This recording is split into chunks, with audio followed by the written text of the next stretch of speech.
Thomas and the Magic Railroad.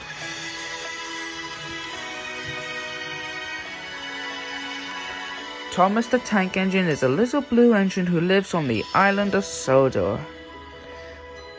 He has so many engine friends, and they all try to be really useful. There was harmony on the island of Sodor until one day a mean diesel engine arrived. He was called Diesel 10, and he hated steam engines.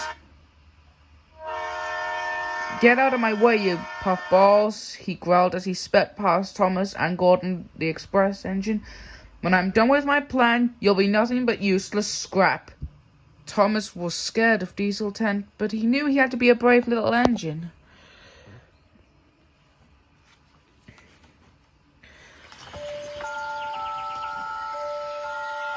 Far away from the island of Sodor, across a wide ocean and on the other side of Muffle Mountain, was the town of Shining Time.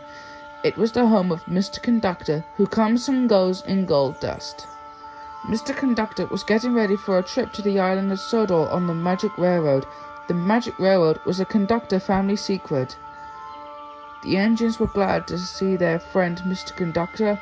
He would take care of them whilst Sir Topham Hatt, the railroad director, went on vacation. But Diesel 10 had other plans. "I'll soon settle Twinkletoes with my claw," he snarled.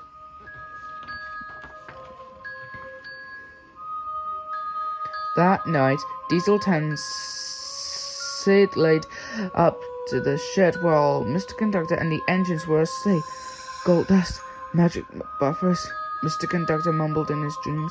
He woke up remembering what his family had always told him. As long as there is gold dust, there will be harmony.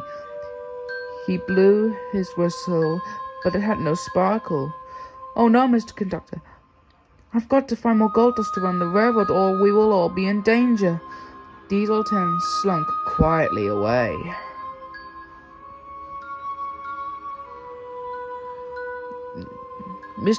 Using the bellflower, Mr. Conductor called his cousin, Junior, and told him to fetch the emergency supply of gold dust from Shining Time Station.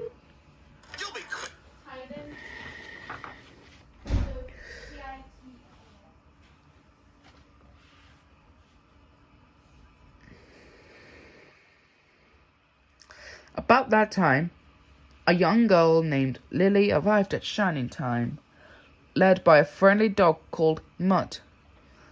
Lily had come from the big city to visit her grandpa, Bernard Stone, who lived on Muffle Mountain. The trains didn't stop on Bernard's side of the mountain, but that night Lily heard the sound of a train whistle outside her window. The next morning, Thomas went to fetch coal for Henry, who had boiler ache. The last freight car wasn't coupled properly to the others. It glided through an old set of buffers and disappeared. Meanwhile, a very tired Mr. Conductor was searching for the source of the gold dust. Diesel 10 caught him walking on a viaduct. Diesel 10 grabbed Mr. Conductor with his claw and dangled him over the gorge. Mr. Conductor yanked out his pliers and cut one of the cables connected to Diesel 10's claw. The claw sprang open and flung Mr. Conductor onto a sack of grain at the base of a windmill. There, he found a clue to the source of the gold dust. It said, "Stoke up the magic in the mountain, and the lady will smile. Then watch the swirls that spin so well." Back at Shining Time Station, Lily met Mr. Conductor's cousin, Junior. He appeared in a wonderful cascade of sparkles. Junior was on his way to the island of Sodor. He asked Lily to go with him. "I'll use the last of my cousin's gold dust," said Junior. "It's the only way to travel, and we'll find lots more soon." Whoosh! Suddenly, they were on the Magic Railroad. Moving bumpily along, the gold dust made little pools of light in the dark tunnel. The two of them glided right through the buffers at the end of the track. Lily's eyes widened when she saw the island of Sodor in all of its marvelous magic.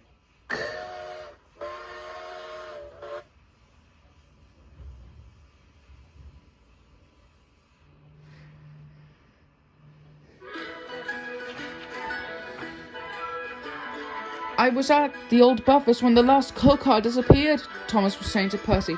I think those buffers are the entrance to Mr. Conductor's magic railroad, Percy said excitedly. Percy, you are clever, said Thomas. Now keep the buffers safe while I search for Mr. Conductor. To Thomas's surprise, he found Junior instead. Junior introduced Thomas to the astonished Lily. She couldn't believe that trains could talk. In no time at all, Thomas was puffing along with Lily and Junior on board. Junior spotted his cousin at the bottom of the window mill. Howdy, cuz, Junior said. Mr. Conductor smiled and gave his cousin a hug. In this darkened workshop, Bernard Stone was working on the beautiful golden steam engine called Lady. It was Lady's whistle that Lily heard that night. When Burnett was young, Lady was hurt in a terrible accident. Lady's beautiful face had faded, and the magic railroad faded with it. As hard as he tried, Burnett couldn't make Lady come back to life.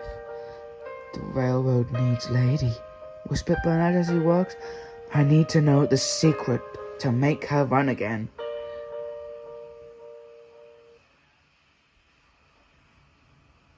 On the island of Sodor, Diesel 10 was plotting to destroy the magic railroad. We don't know which buffers are the entrance to the magic railroad, he told his hench Diesels, Splutter and Dodge. We'll just have to destroy them all.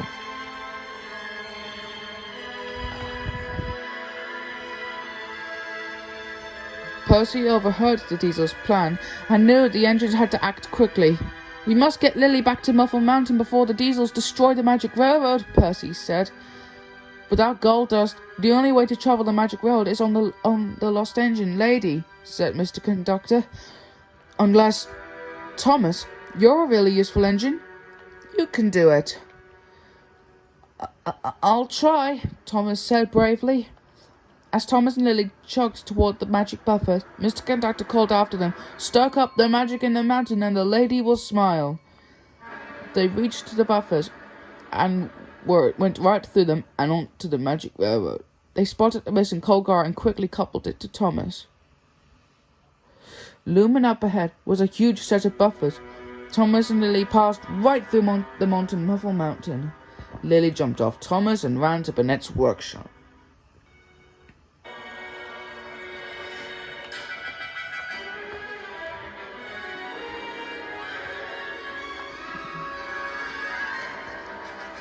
Elsewhere on Muffle Mountain, a huge explosion jolted Thomas off the ground and onto another branch of the magic railroad. In this unfamiliar place, Thomas wasn't sure he could find his way back to where he left Lily. He hurried off to find a connection back to the main line.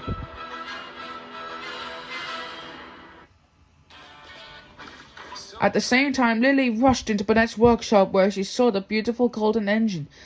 This is the lost engine from long ago, exclaimed Lily. She's the key to Mr. Conductor's magic railroad. I don't know how to make Lady run, said Burnett sadly. But Lily certainly realized that she did. She needs coal from the island of Sodor, she said. Thomas and I brought some with us.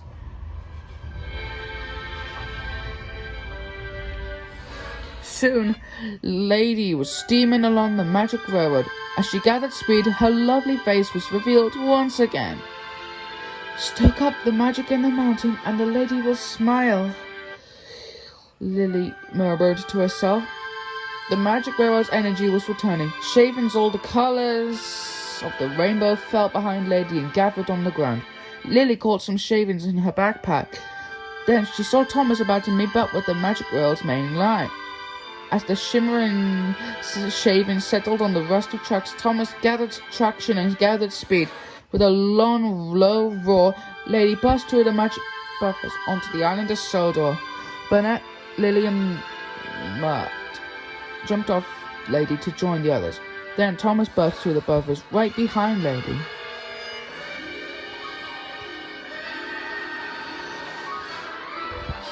Suddenly, Diesel 10 appeared as if from nowhere. With a roar, he rushed at Thomas, his jagged claws snapping. I'll get you, puffball, yelled Diesel 10, and I'll get that magic engine too. Run, Lady, quickly, I'll help you, called Thomas. Burnett leaped into the lady's cab and they sped toward an old viaduct. Thomas raced between Lady and Diesel 10. As Lady crossed the viaduct, it began to crumble, and a hole opened in the track ahead of Thomas. Thomas bravely jumped the gap, but as Diesel 10 closed in, the rest of the viaduct collapsed. "No!" screamed Diesel 10.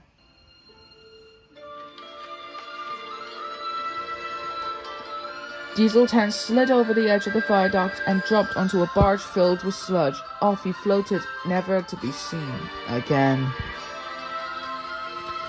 Lily opened her pack bag and scooped out the wonderful shavings from the railroad, stuck up the magic in the mountain, and the lady will smile.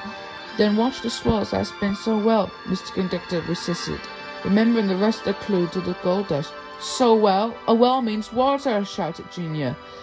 Lily mixed the shavings with Sodor water and shook them around, as if panning for gold. Then she threw the mixture into the air. "Gold dust!" everyone yelled.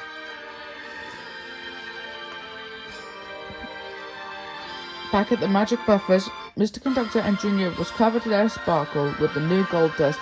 Lily and her grandfather hugged each other with joy.